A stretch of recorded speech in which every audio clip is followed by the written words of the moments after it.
Are you convinced Perth's hit its peak? Well, you might want to reconsider. 10,000 people a month moving out there. You're saying Perth's got the potential to go median house price for around that $1 million mark? Simon Loo, buyer's agent, founder of Housefinder, and property investor with a portfolio worth over $30 million, shares his expert opinion on the Perth property market. For about 15 years, Sydney and Melbourne, and maybe even Brisbane, has gone up. Perth has done absolutely nothing. Median income in Perth is actually higher than Sydney. Those are the areas that always experience the highest percentage growth. The sentiment on the ground is that.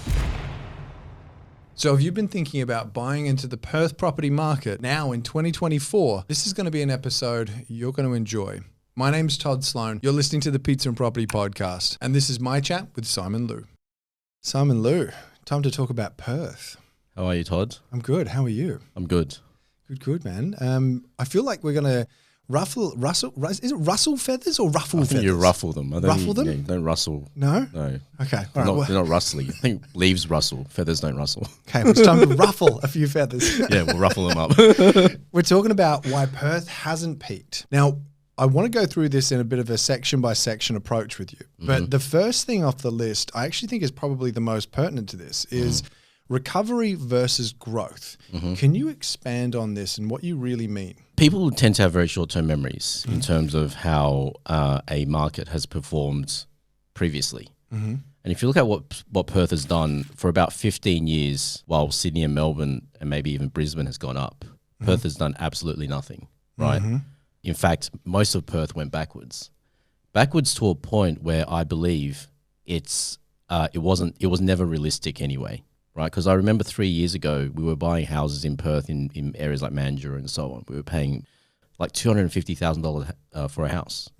Houses are not worth $250,000. So we started from such a low base. And those $250,000 houses are now worth $500,000-$600,000. So how much of an early adopter were you in the Perth market? We started buying there about 3-4 years ago. I would say just as Perth was really starting to take off. Okay. We noticed there were a lot of people moving out there. That was a transition that basically never happened for a very long time. And really $250,000, $300,000 for a house that would rent for, $400 or $500 a week. That's a bit of a no-brainer from a yield and potential growth perspective. And the fact that it's a big city, all that kind of stuff. So that kind of piqued our interest, and then it just kept going and going and going. And I get it. Like the sentiment on the ground is that, that it has achieved a lot of growth, but we're still only 3 to 4 years into the boom as of today, right? So I think we're still in the relatively early stages of the cycle.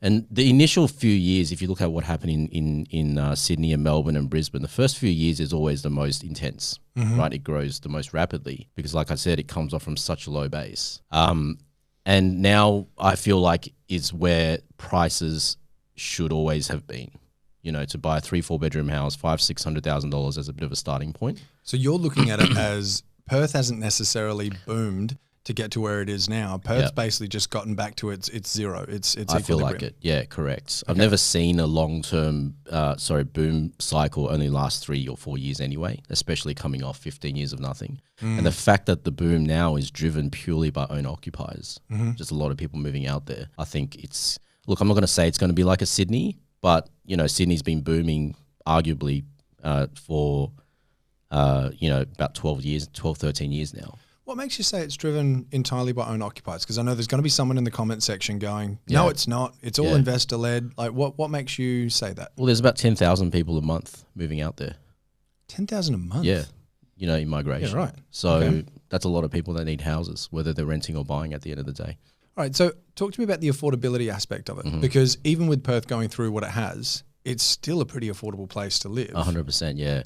So, I mean, if you look, obviously in comparison to other cities in Australia, I still think it's super affordable. Like, if you're a young family with $600,000-$700,000 to spend on a home, I mean, if you're looking at Sydney, you can barely buy a one-bedroom unit, if you're lucky. So, the fact that you can still buy 3-4 bedroom houses within 30 minutes of the city, and also right next to the beach. It's one of the things about Perth is, it's all about the amazing beaches up and down the coast. The fact that you can still do that, I think, is an incredibly attractive prospect, and that's why there's so many people moving out there. So affordability is one part of it though, but it's got to tie up with incomes. And a lot of the time it's like, yeah, okay, Sydney is the top dog because incomes are the highest in Sydney. So how does that equate to Perth continuing to grow? Well, the median income in Perth is actually higher than Sydney. So people actually earn more money out in Perth in most cases, you know, depending on what you do for work. Is that mining or no, how? Not mining related. So if you're an accountant or if you work in finance or if you're working in IT or whatever, if you go out there and get let's say like an equal kind of a job in Sydney, you actually get the salaries. The median salaries are actually higher. Okay, so the whole point of this episode is really to pull apart why you think it hasn't peaked yet. And so far, just to give a sort of midway recap, it's not so much boomed, it's gone back to where it should be. It's I think still so, yes. super affordable as far as like living that close to the water, that close to the sea for $500,000, $700,000. Yep. Good luck doing that in a lot of other major capitals. Not even regionals. You know, you can't do that anywhere else. If you think about it, you know, we're in Adelaide now, you can't do that in Adelaide, even like up and down the coast, you'd find that quite difficult, right? You're not getting anything near the water for that kind of money in Adelaide. Yeah, even correct. in the lowest socioeconomic parts near the water. Yeah, so I think that's a major draw card. So, and people are earning more money on average in Perth, and you're saying even sidestepping the mines, because I've always looked at that as like the mines kind of bring the average up. Like you've heard that thing of, what is it? Bill Gates walks into a bar, everyone's average wage skyrockets, but their median stays the same. Yeah.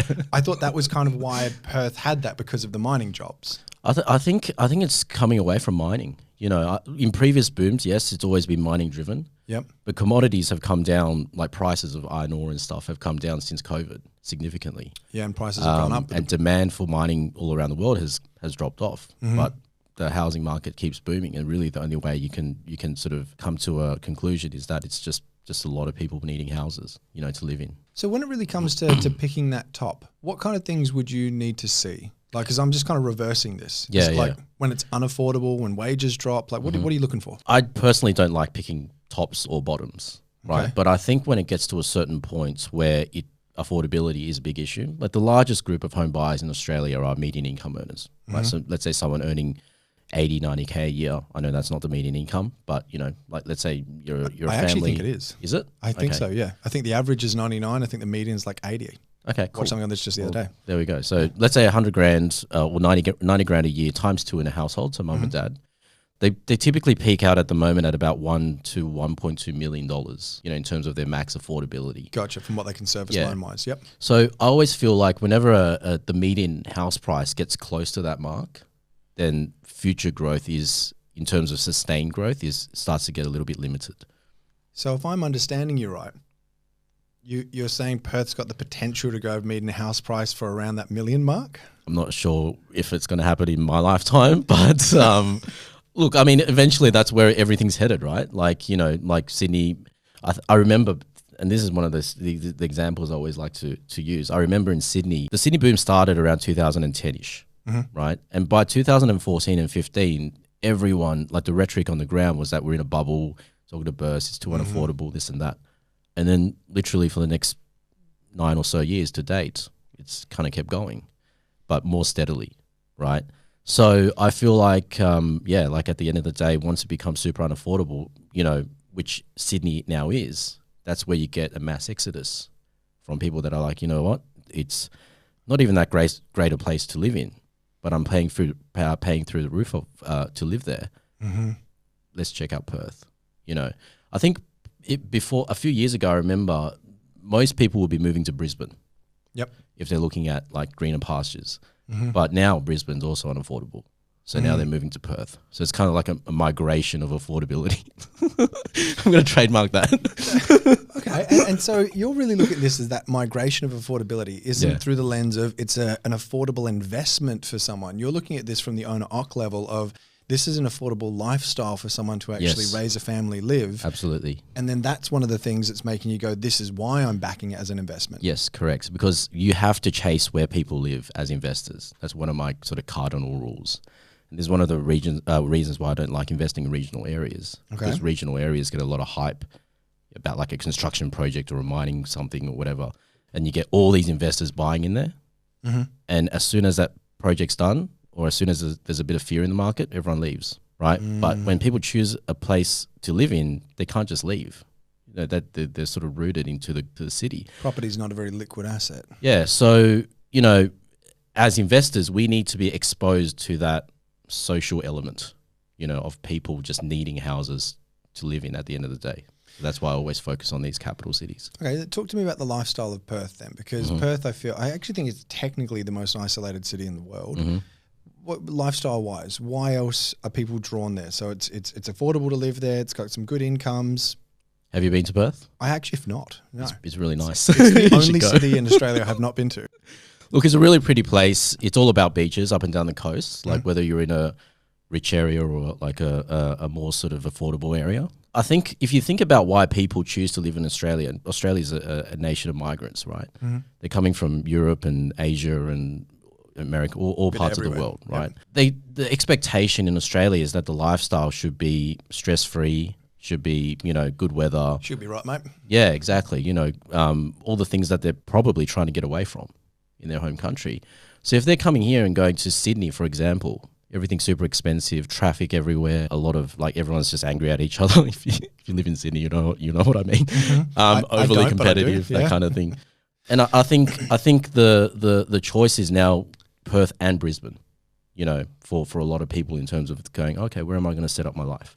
And Perth, the lifestyle is just so laid back, so happy, quote unquote.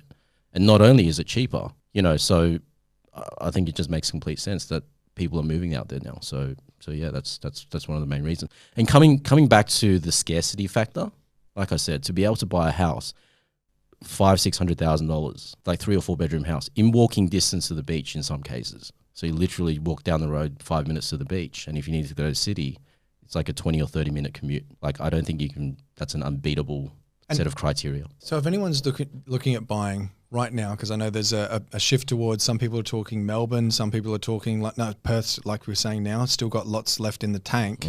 What other research could they do themselves to go, no, I actually am comfortable, Perth still got years, I'm not too late to the party? Is there anything else you'd advise people to look at? Look, it's a very heated market, definitely. So like I always say, focus on getting good deals wherever you're looking at. There's a lot of Perth that's changing at the moment. It's going through a lot of gentrification. So take notes of those areas. Okay. So gentrification is the process of like a rougher or like a working class, quote unquote, area becoming more middle class. Those are the areas that always experience the highest percentage growth during a boom cycle. And just follow where people are choosing to live. I think that's always a thing to look for, I like it. This approach is really a mixture of that data-driven, a bit of like plain logic, but then like you're saying, this isn't so much chasing the investors. This is, as an investor, chasing the mums and dads. Absolutely. Yeah. We're not chasing the weirdo. You want to basically, you're an owner-occupier. Slow down. I mean, as an investor, you need to be, you want to be exposed to a product that people actually want. Same as anything, really, right? And people want houses to live in. So as an investor, buy that product. Don't buy the house that people just want to rent temporarily.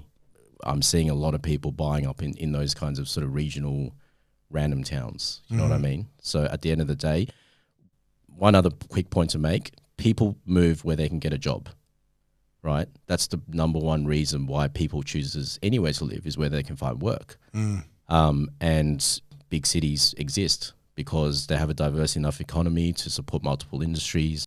So regardless of whatever you specialize in, whether it's finance or IT or an engineer or a builder or a teacher, you can rock up to Sydney, Melbourne, Brisbane, Perth, maybe Adelaide, and get a high-paying job immediately. So that's what draws people into to live in them. So that's just follow that kind of rule, I guess. So if the studio was in Perth or Brisbane, I wouldn't get the text messages from you when you land here about, Todd, Adelaide. Look, I'm just not a fan of Adelaide. I've got nothing. Look, I don't want to, completely rule out an entire state. It seems like you always come here in the winter, though. I've got to have you here in summer one day. It is nice, but Adelaide is actually quite pretty. Yeah, it is actually quite pretty, especially when you're looking at from the top down, flying away from it. Anyway, I don't want to turn this into an Adelaide chat. Yeah. Very interested to hear what you guys have to say about this one in the comments section below if you're listening on or watching on YouTube. I don't actually think you can comment on iTunes or Spotify, so head on over to YouTube if you've got something to say. But Simon Loo from Housefinder, thank you so much for your time on this one, mate. No worries. I think this is going to be an episode that will help a lot of people make a solid decision. I hope so.